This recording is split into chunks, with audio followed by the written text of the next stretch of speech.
our privilege as a reader, our privilege as a book lover is to make sure that we are actively pulling up a chair for everyone.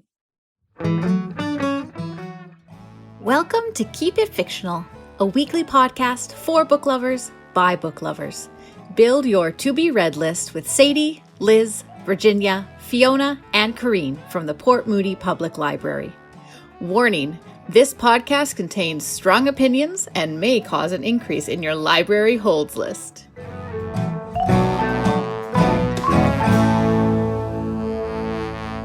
Kids and teens, kids and teens, kids and teens. Welcome everyone to Keep It Fictional. Just had like a moment of crisis where I couldn't remember the name of this episode or the theme. So welcome to a very composed and ready episode of Keep It Fictional, your friendly neighborhood book lover podcast / vlogcast from the Port Moody Public Library. Don't give me that expression, Virginia. I'm improvising. So we are here with another episode to celebrate Asian Heritage Month. But today we are moving the spotlight in a slightly different direction than maybe we usually do. And we are choosing to focus on books written for children and teens by authors of Asian heritage.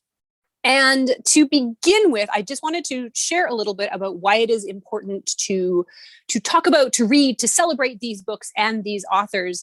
So Dr. Rudine Sims Bishop was the first person to write about children's book and children's literature as being an experience of a mirror. So that any child, regardless of their heritage, their experience, should be able to pick up a book and see themselves in it, that this is important for their development. It is important to see what is possible. It is important for them to be able to see someone who looks like themselves represented in a book, whether that is just a day-to-day experience or being an astronaut or being a dragon slayer, that every child should be able to find themselves in a book. So Dr. Rudine Sims Bishop was the first person to really articulate that concept that picture books should be a mirror. And this has kind of also expanded that you should be able to see mirrors. They should also be windows to perhaps looking into other people's lives and gaining some experience. Or as Grace Lynn, the author, I believe was the first to term, a sliding door that welcomes us into someone else's experience and shares it with us.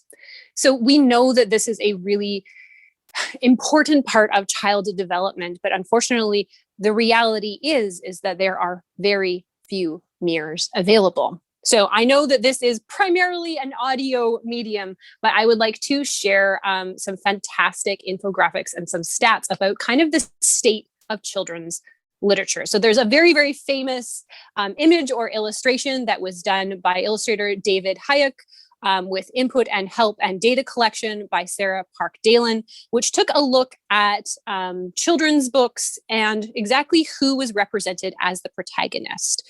So I believe they looked at 3,100 picture books, which that's a lot of picture books. That's a big slice of that publishing pie.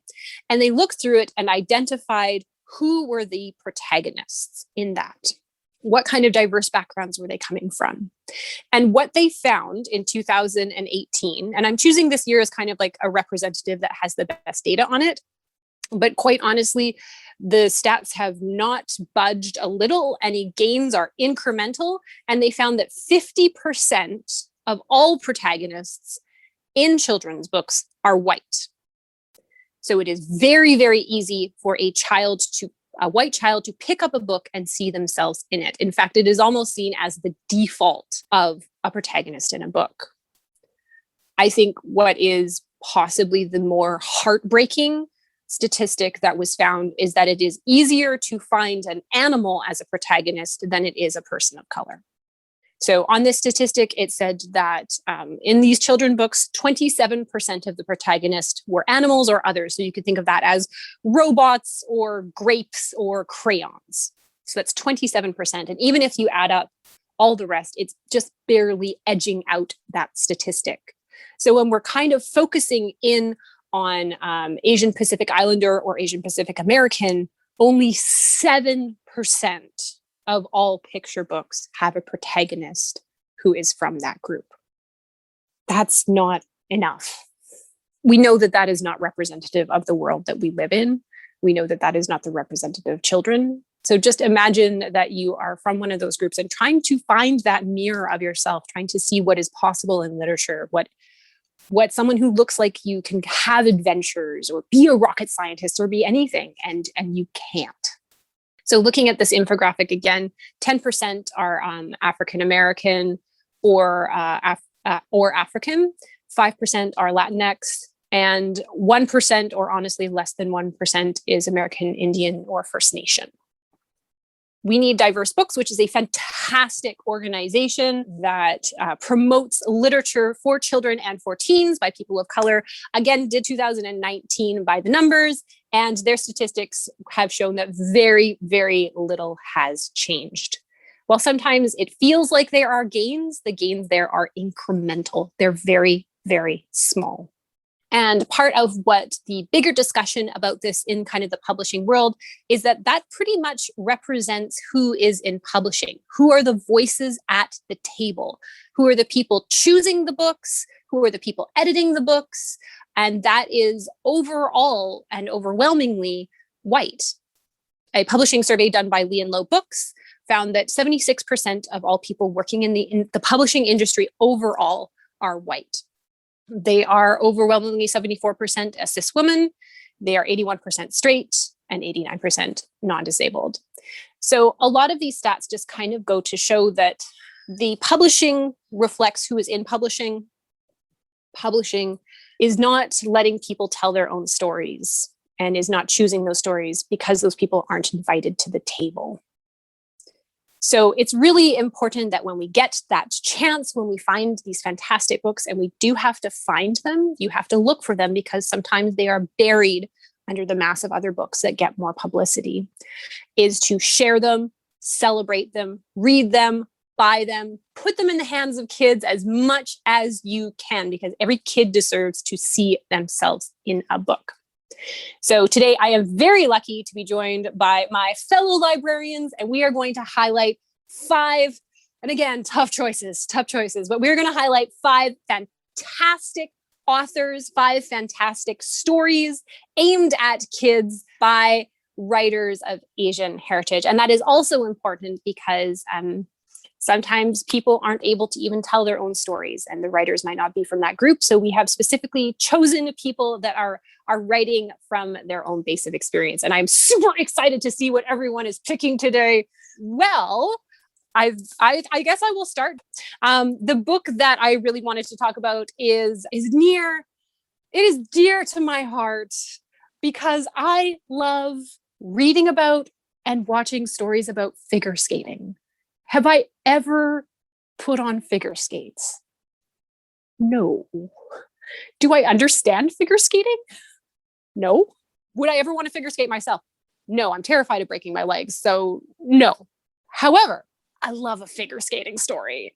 I love the artistry, the drama, the beauty gliding on ice, the sound of those crisp skates on the ice as they glide along. So some of my favorite films are Ice Princess, the classic Disney film, Ice Princess. Loved I, Tonya, loved The Cutting Edge, and I have seen all of Yuri on Ice twice. So when I saw that there was a middle grade debut focusing on figure skating, oh, I was there. I was all there. So the book that I wanted to talk about, a debut by author E.L. Shen, is called The Comeback. Classic sports title. It's just, it's all there. It's all ready. I was hooked from the very first page. And it's got a great cover. It just kind of evokes the beauty and power of the figure skater. So good. So this is the story of 12-year-old Maxine. She wants to be a professional Olympic grade skater. And she has devoted her entire life to this training regime. She gets up at like 5 o'clock in the morning. Her parents drive her to the rink. She has a private coach. She has a private choreographer, and she is on her way to divisionals to be able to qualify for the Olympic team in her future. Maxine wants everything to be perfect. She wants to hit those landings. She wants to be perfect in her life. She wants to make sure that she has good grades. She wants her parents to be proud of her, but also not worried about her. And she wants to just be the best. She's got that drive. And then things start falling apart for her a little bit. There is a new skater who moves to their home of Lake Placid, home to all the famous figure skaters, named Holly. And Holly's good.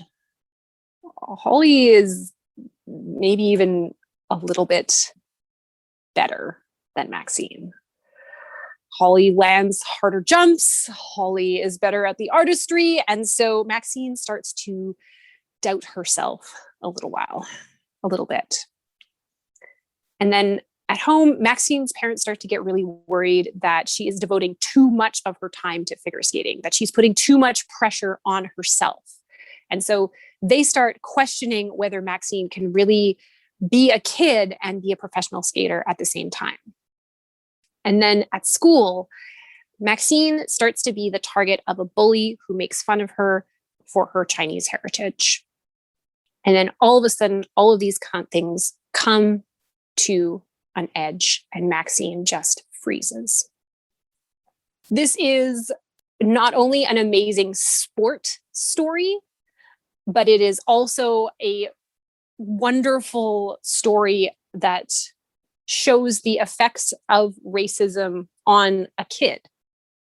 It shows how it's not just the event that it happens, it's that it follows her throughout her day. It follows her through school. It follows her onto the ice. It follows her into her home.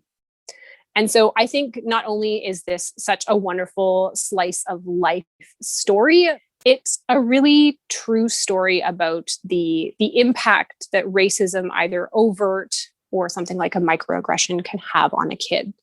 I think it's a wonderful, wonderful debut. I love Maxine's parents. I love that they're not the stereotypical figure skating parent. They're not the ones pushing her. Maxine is the person pushing herself. I love that Maxine is so ambitious. She's got a goal and she's just working for it. And I love that her parents are there to kind of like support her and make sure that she is having the sort of childhood that they want her to have. It is a great story. As an adult, I enjoyed it. As a figure skating enthusiast, I thought it was wonderful with all like the little slice of life details about the sport. And I absolutely recommend everyone of any age pick up The Comeback by E.L. Shen. All right, next up, why don't we switch over to Virginia? Virginia, figure skating fan? I feel like I know the answer to this. Yeah, I'm just like, our Venn diagram has just moved all the way over there to there. So but it's so pretty. It's not even bending no more. They skate and they dance and they do flips. What more do you want? I was a Christmas tree in my skating pageant when I was younger. There were many Christmas trees. It wasn't like I was the Christmas tree. We were all Christmas trees. But it was the kind of thing where the parents had to make the costumes, so none of them looked the same. I love it. I love it. It's beautiful. All right. Virginia, I'm guessing your book has nothing to do with figure skating. No, never.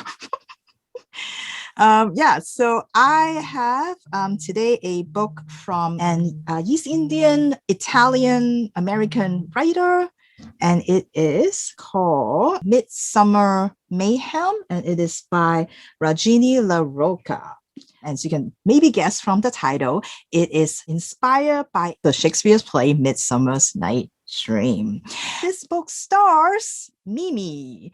Like her parents sometimes call her Mimi Mouse because she's kind of timid and they think that she doesn't speak up.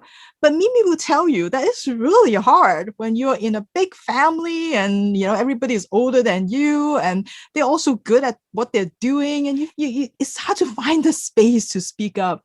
And not only that, their sisters and their brother love playing music together, and they're always in harmony, they're always in sync. And whenever Mimi tries to join them, it just doesn't quite work. And so she's sort of given up doing that, and she always feel like, she's doesn't quite fit. But there's one thing that her family really appreciate about her, and it's great because it's one of the love of her life. She loves baking. She loves using spices. She loves using herbs in it. She loves trying to come up with unusual flavor combinations. And she has memorized every single recipe from her favorite pastry chef, Puffy Pei. And Puffy Fei is also from her town. And he is also a TV star. So she watches all the show, and this is like her idol. And one day she would love to be on a show with Puffy Fei. And she feels that if I can get good at baking, maybe one day I will have a chance. And that's why she's so excited when there's a new bakery and cafe open up in her town, and they are hosting a baking contest. And the prize for that baking contest is to go spend some time with her idol, Puffy Fei. So she was like, I gotta enter this. And this is perfect timing too, because my dad is coming home. Her dad is a food critic, so he travels around, tasting different food, going to restaurants and then writing reviews about them. And her dad is coming back from one of those trips. And so he will be perfect because he has this impeccable palate. Like, he can tell you, if you give him something to eat, he can tell you exactly what's in it. He can tell you, list out all the ingredients. And whenever Mimi tries to get him to taste her food, he's always able to tell her, like, well, how she can make a better balance of her food, or maybe like make some of the flavor pop, and she always has really good suggestions. So she's looking forward to spending some time with her dad and checking out like recipes and testing out some new baking creations. But when her dad came home, her dad acted a little weird. She noticed that the first day when he came back, he devoured like 6-7 slices of pizza. And pizza was okay, but he acted like he didn't eat like all his trip, and he acted like this is like the best thing he has ever eaten in his life. And Mimi is sure that that's not the case. But not only that, the next day when she was like, oh, can you try my like vanilla cookies? This is a new recipe that I'm testing out. He took one, he ate it, and he's like, oh, scrumptious. So good, Mimi. This is great. And he proceeded to eat like another 40 of them. And Mimi tried to get him to tell her, like, well, what is good about it? What can I do better? Like, is there any flavor that's missing? Like, what should I do? And he's like, oh, no, it's scrumptious. It's scrumptious. It's so good. And he's like, no help at all. And so Mimi is starting to worry, like there's something weird going on with her dad. And then she's also worried about the baking contest is coming up. Like, I need to come up with something great to go into the contest. So, and clearly her dad is not going to be able to help her. So what should she do? And normally when she needs some sort of inspiration, she go to the woods near her house. That's the place that she and her best friend Emma always go visit. They play there, they talk, they chatted, they have all sorts of adventures there. That is her favorite place. But her best friend Emma has moved away a few weeks ago. So the woods are just not quite the same anymore. But maybe there's something else waiting for Mimi. And maybe that something else is going to give her just that edge she needs for her baking contests. So as you can see, this is a story that is for anyone who loves a sort of real life, realistic story, but with a sprinkle of magic and a bit of mystery in it. And it is, of course, for anyone who loves food, whether it's baking or any kind of food, this is a great for that. And I think I want to echo what Corinne was just saying earlier in the introduction, because last week when we did many of our stories, many of them talks about sort of that unique experience and challenges that people of color or somebody of Asian descent might come across because they're different, because other people have different expectations of them, different cultural expectations. And it's really important to have those stories that reflect those experiences. And at the same time, it is also so important to have stories like this that show you that experience, that sort of that challenge, that difficulty that they have as a person of color is not the only story.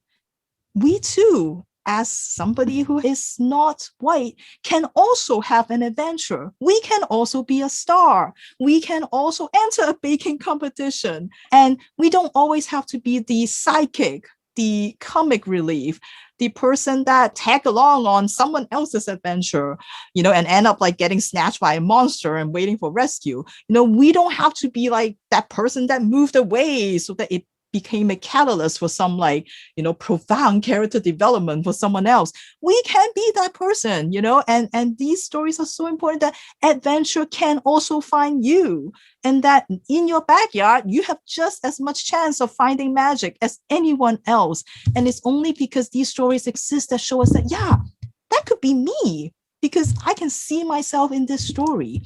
And to show that, yeah, just because I'm a person of color, I still get sad when my best friend move away. I still have annoying siblings that I have to deal with. Like all of those things are experiences that I can also have. And it's just important to have all kinds of stories that reflect, that show that anyone can have that, can be the star in a fantasy story, can be the star in a mystery. And so if you would like to have a little bit of magic in your life also, check out Midsummer's Mayhem, and it is by Rajani LaRocca. Marvelously put, Virginia. Marvelously put. Yeah. And I love a baking contest. I know. I can't, when I saw that there's a food competition, that's it. I have to read it. I have to say, if you are a fan of, this is a very specific Venn diagram of kids in baking contests. There's also the great new graphic novel Measuring Up, which is also very, very excellent. Yeah. All right. Fantastic. All right. Fiona, does your title have a baking contest or figure skating? Those are your only two options now.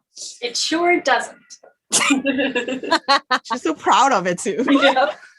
So my title is actually a steampunk title. So it is a graphic novel action adventure called City of Secrets by Victoria Ying. So it takes place in a fantastical universe. I guess the fantasy is that it's steampunk, not that there's magic. It's not our universe, basically, but it is really cool because it definitely, has echoes of historical aspects of our world. So the majority of the action takes place in this switchboard building. Women primarily work at these switchboards, funneling the communication throughout the city. And quietly in the background of this beautiful historical building at the center of town, a young boy named Ever lives. Now, Ever lives all alone. He's shy and suspicious because his father was murdered. And his father left him with a set of keys and told him that he needed to stay there and watch over the switchboard building because it was very important. Ever doesn't know a whole lot other than that. He just knows that it's his job to guard the secrets there. Enter Hannah. Her dad actually owns the switchboard, and she's there visiting. She sees Ever and in the background stealing bread or something, I think, and she just becomes fascinated. Who is this boy who lives secretly in this amazing building? You press a button and the whole thing shifts and moves different areas of the building together. So it's this really cool, complex building. And she's just fascinated by Ever, who lives there. Hannah is highborn and rich, and she is kind of happy-go-lucky and super friendly, kind of the opposite of Ever, who is quite suspicious. And so through some hard work, she eventually gets Ever to talk to her, something that he doesn't do with anyone else. The book has political intrigue, adventure, mystery, and amazingly beautiful art. Victoria Ying's strokes are very fluid. And because there's so much action and running and chase scenes in the books, it works so well. On top of that, with the detail of this sort of amazing city as the backdrop. So I highly recommend it for anyone who likes a good action adventure. But it also has that a groundedness about the world and about and actually has good characters who we get to explore, which, you know, sometimes gets left out when there's just a little bit too much action. I really hope that more teachers and librarians sort of champion this book, because it has the feel of something like Amulet, which is really, really popular, and a lot of the stuff out there that the series out there that kids are really getting into, these adventure series. But I think this one is just really special, has all the things you want in it. And I think it needs that push. Victoria Ying is a Taiwanese American artist, and she wrote it and she illustrated it. It takes part in this fantasy world. And to come back to what Virginia and Corinne were both talking about, it's a lot of things we've seen before. It's an action and adventure book that doesn't have anything to do with race in particular. But the protagonist is Asian, and the author is Asian, and the author is Taiwanese. And I think to have that ability to just see this happy-go-lucky, really plucky, awesome protagonist, and that she happens to have Asian features in this fantasy world, is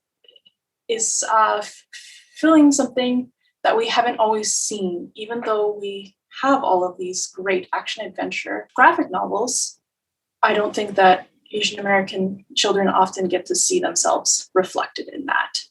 The creator also does some sort of diary comics, and I really enjoy going on her website and reading about, she reflects a little bit on her identity as Taiwanese American, and sort of growing up not speaking the language, and then having complicated feelings about that. And I both appreciate that there wasn't a need to make that a part of this book, but that she is also willing to share that. And it really helped me appreciate who she was as an illustrator. So I'm really excited to follow her work. And this one is getting a sequel. I think it's either just came out or comes out next month. And then as far as I know, it's going to be a series with a couple more books. So excited. If you like graphic novels and you are someone who reads ones directed at kids, pick it up. I loved it and enjoyed it so much. If you're not, you can still champion this. Give it to your kids. Give it to your nieces and nephews. Definitely share it around because it is great. I'm so glad that you chose that book. Victoria Ying was also an animator, so worked for Disney on movies like Tangled and Frozen and Moana. So the art is so good. So good. And I hadn't thought about that. Her art has movement, and that probably has a lot to do with her being an animator. It's just so beautiful and fluid. Mm-hmm, mm-hmm. Yeah, and City of Illusion is coming out soon and or now. And you reminded me, Fiona, of, oh my goodness, I cannot remember who it is to attribute it to, but it's when people say they're tired of vampire stories or a love triangle. Well, no, not everyone has gotten the chance to tell that story from their perspective. What we're tired of is that same story by a white writer, doing out the same tropes as always. And when we see something that someone is taking and putting their own experience and their own spin into, we still need to champion those books. Even if we feel like we have read that before, we have not read that before. All right. Well, it comes time to our skill testing question of the episode.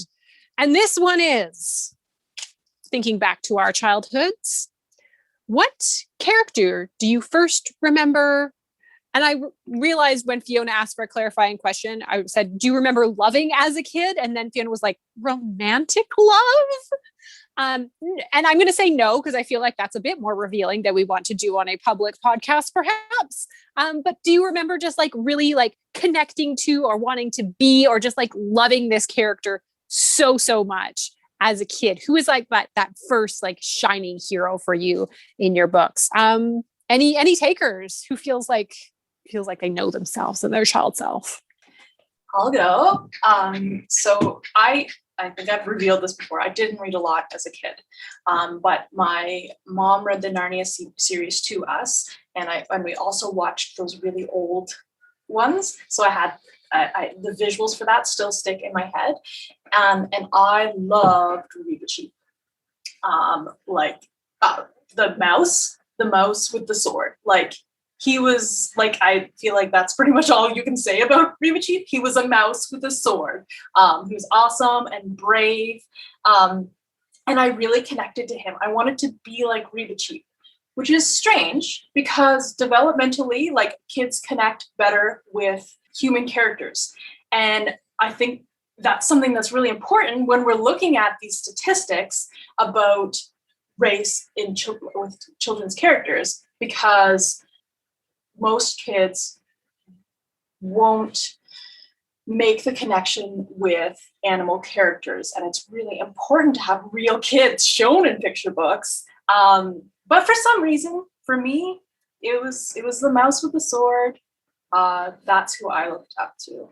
To be fair, it was a cool sword, like stabbing people in the toes. Yeah, and he had like one of those hats with a little feather on it. The feather is key.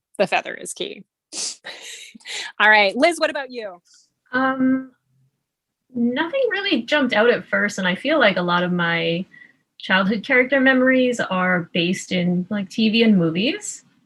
But if I had to say one character that's like a crossover, I'd say probably Winnie the Pooh.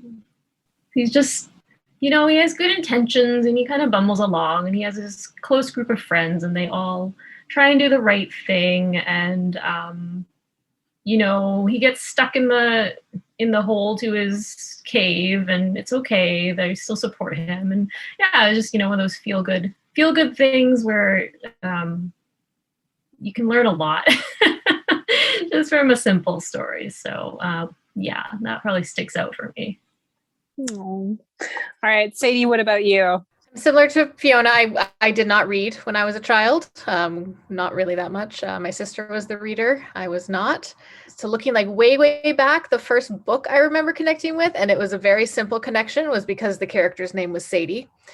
And it was as simple as that. Sadie and the snowman. She had a snowman. She built it in the winter. She kept it over the summer in the freezer, and then she rebuilt it in the next winter. And that was just purely based on the fact that she had the same name as me. But I think looking a little bit older, Ella from Ella Enchanted was sort of the first book where I think that was the first time that I actually read something that I started to figure out what my tastes were as a reader, not just what my parents would read me or what my sister would be reading. I often did not connect with the same things that my sister was reading. And because she was the more voracious reader, when my parents would read us things, it would usually, just because I didn't have an opinion on it, she would suggest books.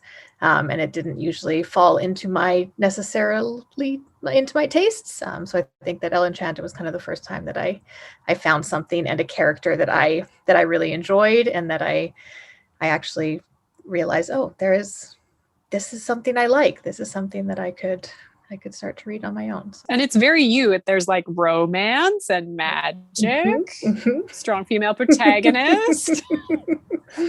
Just want to ask, Ellen Enchanted is the one that she cannot say no to. Yeah, she's cursed to be obedient. Okay, yeah, because one time at the library, when was describing this book to this patron, and the little patron asked, she can't say no to smoking? Because when we were like this, she can't say no to anything, and that's what she wanted to know, is that she can say no to smoking. Anyway, so same thing, like I didn't grow up here, so there's not really a lot of children's books in Chinese for anyone. Basically, it's all like translations of fairy tales. That's kind of all I read when I was a kid. So I'm gonna go with like the one that makes me love, like I think sports manga, because that's one thing that it is available to us. And it is not one translated yet into English, but it's called Captain Tsubasa. It's the best, and I'm going to say football because that's what we call them. Football, which is soccer here, football manga ever. And I remember just like religious watching the show, reading those manga, and it's just sport. There's something amazing about sports manga. And I would probably venture to guess that if I go and read Yuri on Ice, I will probably still like it because there's something about like manga artists. They just makes you care about whatever sports it is that they're talking about, even if it is something that you have absolutely no interest in. They just, yeah, anyway, they have all been so good. But this one is about football, and it's not the main character that I care the most about. It's the friend. I think his name is Taro. I have to look it up. It's Taro, and Taro is actually like he's traveling around because his dad works in different places, so he just happens to be there and joined their school for a little while and joined the sports team. And he was such a loyal friend, and together they like, you know, play through all the matches to get their school into like the champions and all that. It was just, yeah, it was what started my sports manga obsession. So Captain Tsubasa. That's awesome. That really nails it. Because I cared about like high jump because of Hana Kimi, and I don't think I would ever have any opinion on high jump ever. Yeah, I read the whole Eye Shield, even if it is about American football. I'm like, doesn't matter. It's so fascinating. I need to watch this now. Yeah, so. Awesome. For myself, it was Matilda because she read a lot of books and I read a lot of books, and she spent a lot of time at the library and I spent a lot of time at the library, and she had an elaborate revenge fantasy. And I also had elaborate revenge fantasies.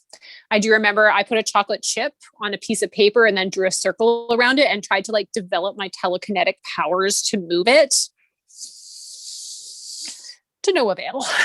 Maybe one day. Maybe one day. All right. Well, thank you for sharing your childhood memories. Some of them, you know, beautifully of a time. Some of them classics, some of them timeless. Speaking of the new classics of tomorrow, Liz, what is your book recommendation? This has got to be one of my favorite recently published picture books. I think just last month, actually, this one just came out, and it's by an author named Thao Lam, and she works with Owl Kids Books, and she is Vietnamese Canadian. Now, she arrived in Canada as a refugee at the age of 3, and that personal experience has been informing some of her works as of late. She's known for her collage-style artwork, which is really intricate and really beautiful, and it's just so lovely to see that handicraft go into picture book art once again.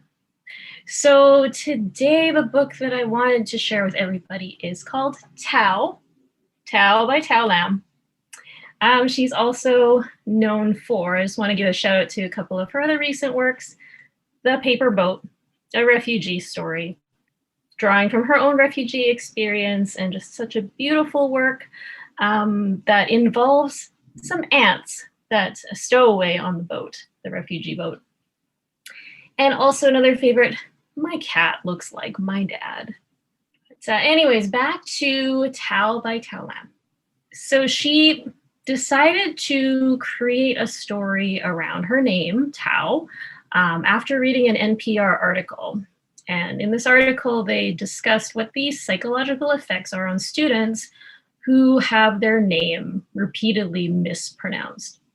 So basically kind of minimizing their identity, their name, what it truly is.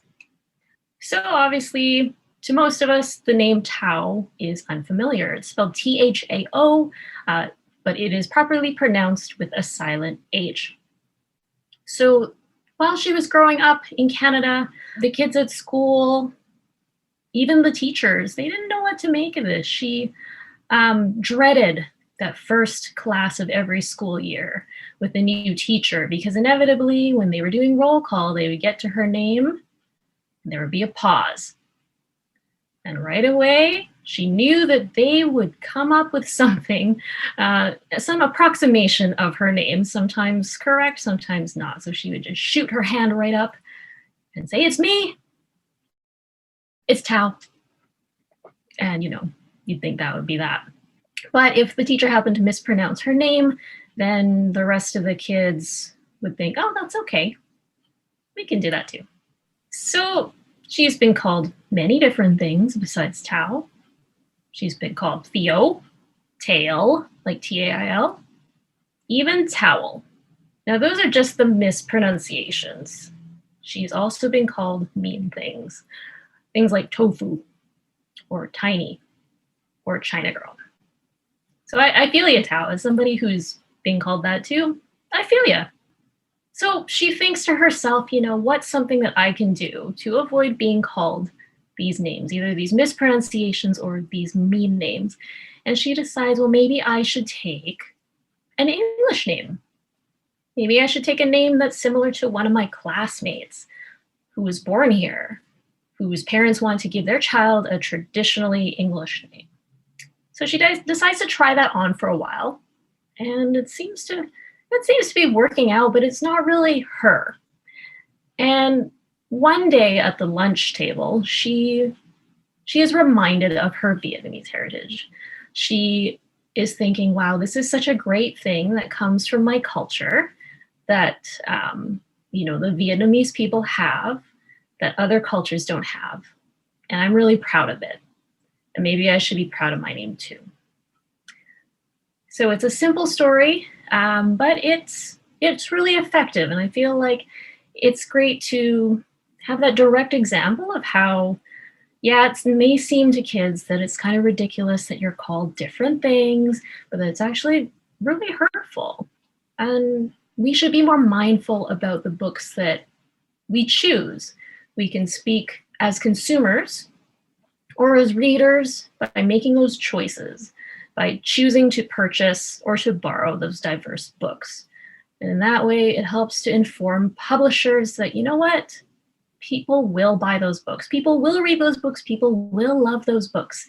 If we're going to talk about dollars and cents, there is that market for that, for diverse, inclusive books that speak to cultural pride. Like, it's okay to be proud of who you are and your traditions and your culture, even while you're living in maybe a country where your ancestors didn't grow up.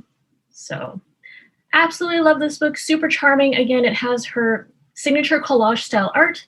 And because this is a biographical story, she has also not only done her paper piecings of the other children, but she also has old pictures of herself as a kid that she has cut around like she's scrapbooking, and she has pasted them in with all of those paper piecing children, which is just absolutely adorable. So again, that's Thao, a picture book by Thao Lam. That's awesome. Thank you so much, Liz. And thank you for choosing a picture book and kind of highlighting that part of a child's education or the responsibility as a teacher or an adult in a child's life is to teach that empathy, to teach that understanding. And that's a great point. And again, to emphasize that money talks in this particular industry, and we know that the industry is predominantly white. And so we do need to make sure that we're talking with our dollars and being loud and clear that everyone wants diverse books. So thanks, Liz. All right. Last but not least, we've got Sadie. Sadie, what fantastic book do you have for us today? Yeah, so I have gone on the older end of our reader spectrum for today, which is probably no surprise to anyone, as I am a big YA reader. And I think what fantastic book, Corrine, was well phrased, as you may have done that on purpose. I am talking about a fantasy book today. I'm talking about The Bone Witch by Rin Chupeco. And Rin is a Chinese Filipino author.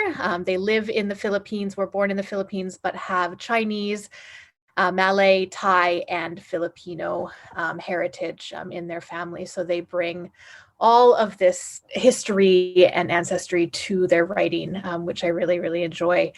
They use a lot of Middle Eastern mythologies and Middle Eastern stories as well to inform the stories that they tell. So I've read a couple of their books, and they're always just these really kind of full, rich, magical systems and histories and worlds that they have created for their fantasy novels that are kind of based on these real world histories, which is so wonderful. We start our story of the Bone Witch on a deserted, barren island. And it starts with a young woman named T. And in this moment that we first meet T, she is killing this vicious creature called a deva.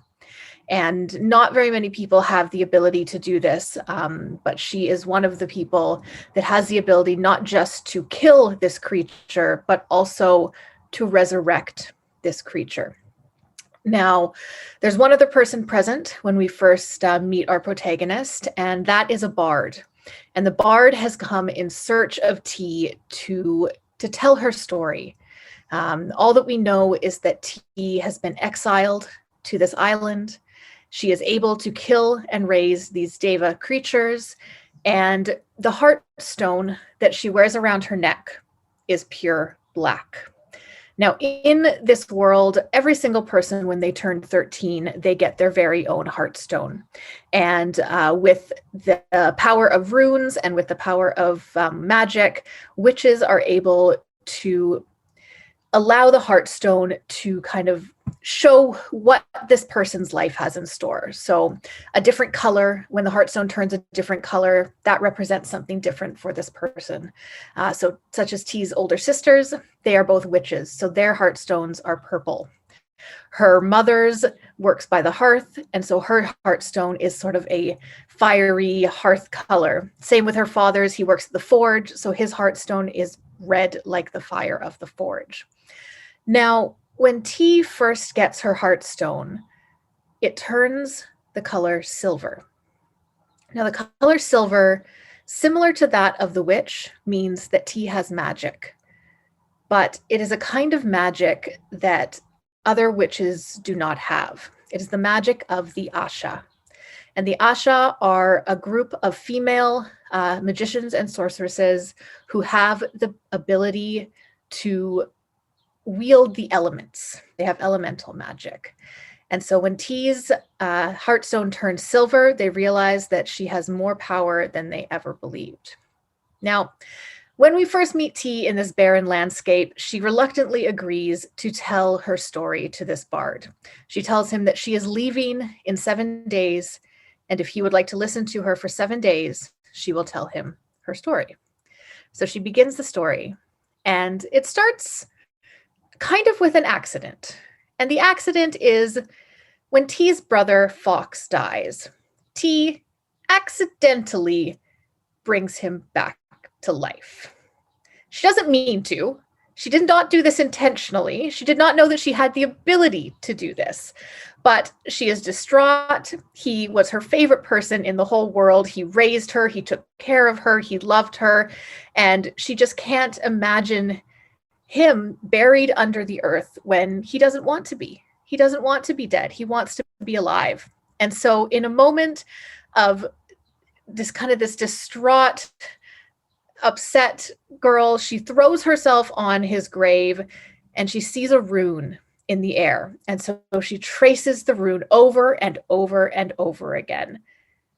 And then her brother digs himself out of the ground and comes back to life. And not only that, he comes back to life as T's familiar. So he will now do whatever it takes to care for and protect T. That being said, most people do not view this as a good thing, similar to what Kareen's face is currently demonstrating. It is not seen as a positive thing. The ability to raise the dead, the ability to work with the dead and to work with the magic of necromancy is not a good thing. And so T is immediately feared. She is immediately ostracized from her community, from her family, and she is immediately turned out. Now, luckily for T, there is an old woman who travels around, and she also has the ability to work with the magic of necromancy. And so she takes T under her wing and takes her to the city to teach T how to be an Asha, and more so, how to be a bone witch, which is what T actually is. So the story continues, explaining, kind of showing T's life in the city, showing her training, how she learns to become an Asha, the people that she meets, and eventually you get to understand exactly how she ends up in exile, what events happen that lead her to that island, and that lead her Heartstone to turn from silver to black.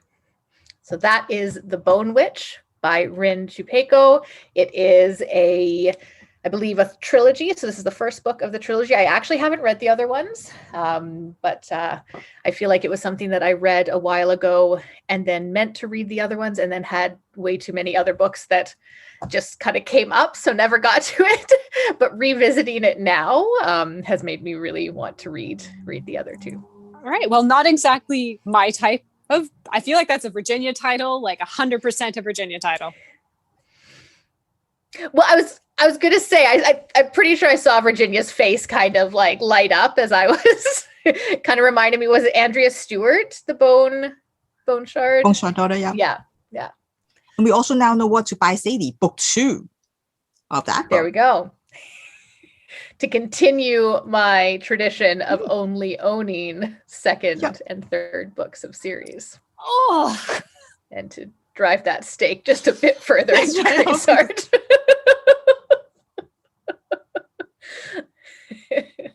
well, and thank you for picking a YA book, Sadie. I'm glad that you chose. There's so much interesting, cool things happening in the YA genre right now. So many voices being shared that I'm really glad that you brought that to the table.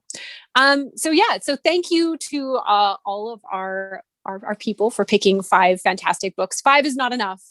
There's so much out there. And if you are interested in looking at some book lists for kids, for chapter books, for teens, for adults, both fiction and nonfiction, you can go to our website, and there is a blog post called Standing in Solidarity with All Asian Communities, where there is a list, a book list specifically targeting at stopping anti-Asian hate, but they are fantastic recommended books by people from the community that you should definitely check out. And other resources as well have been gathered to kind of make sure that you are being an active ally in this fight against hate right now. So again, these are only 5 books, and there are so much more. And what I would really encourage all of you to do is to pick up a book by a writer of Asian heritage, but don't just pick it up. Read it, share it, celebrate it, recommend it, promote it, gift it, post about it. We all need to support these stories. There is so much room at the table. And our privilege as a reader, our privilege as a book lover is to make sure that we are actively pulling up a chair for everyone. So thank you so much for listening. And we hope that you will join us again next week, where we are going to promote even more books by authors of Asian heritage. Again, back to adults. But we hope that you enjoyed this foray into the kids and YA world, and we'll see you all next week. Thank you for listening. If you like our show, please tell a fellow book lover about it. You can find a list of all the books we discussed in our show notes. Join us next week for another fun book chat. Until then, keep it fictional.